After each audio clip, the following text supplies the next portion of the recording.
Halo, Assalamualaikum warahmatullahi wabarakatuh. Perkenalkan, nama saya Nisha Priyati dengan NIM 1211251200022. Saya dari Prodi Ilmu Komunikasi. Di sini saya akan coba mereview sedikit mengenai mata kuliah Psikologi Komunikasi. Di sini saya akan mengangkat tema mengenai atraksi interpersonal.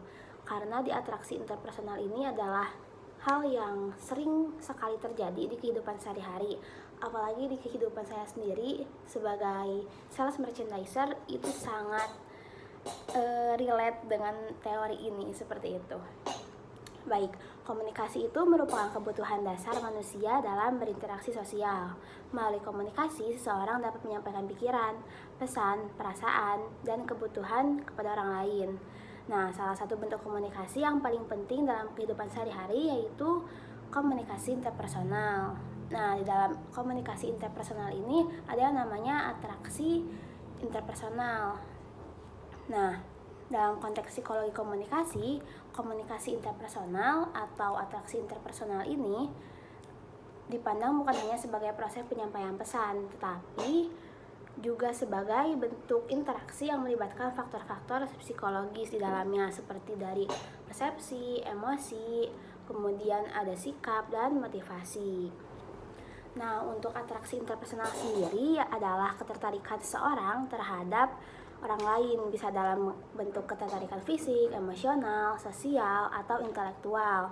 Dalam konteks psikologi komunikasi, atraksi ini menjelaskan mengapa kita tertarik untuk berkomunikasi, berteman, atau menjalin hubungan dengan orang tertentu, seperti itu.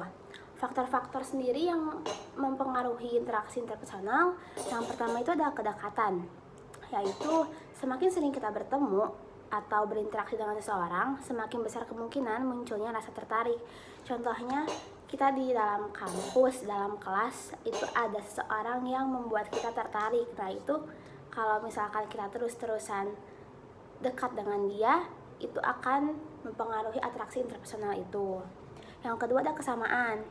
Kesamaan itu, kita cenderung menyukai orang yang memiliki nilai, minat, atau pandangan yang mirip sama kita gitu. Misalnya sama-sama suka musik nih, atau sama-sama suka olahraga kayak gitu. Yang ketiga itu ada daya tarik, yaitu penampilan sering jadi kesan pertama yang menumbuhkan ketertarikan. Tapi dalam jangka panjang, sifat dan kepribadian sering jadi faktor yang lebih penting. Yang keempat ada balas budi atau kayak feedback gitu loh. Jadi kita lebih tertarik kepada orang yang juga menunjukkan ketertarikan kepada kita. Kayak aku suka dia karena dia juga perhatian sama aku, kayak gitu contohnya. Kemudian ada kompetensi dan kehangatan, yaitu orang yang cerdas tapi juga rendah hati dan hangat secara emosional biasanya lebih menarik, kayak gitu.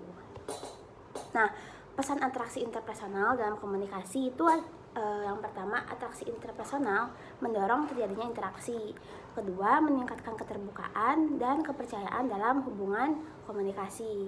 Ketiga, jadi dasar terbentuknya hubungan persahabatan, romantis, atau kerjasama sosial. Yang keempat itu ada dalam konteks komunikasi antar pribadi, atraksi ini menunjukkan gaya bicara, empati, dan kualitas hubungan.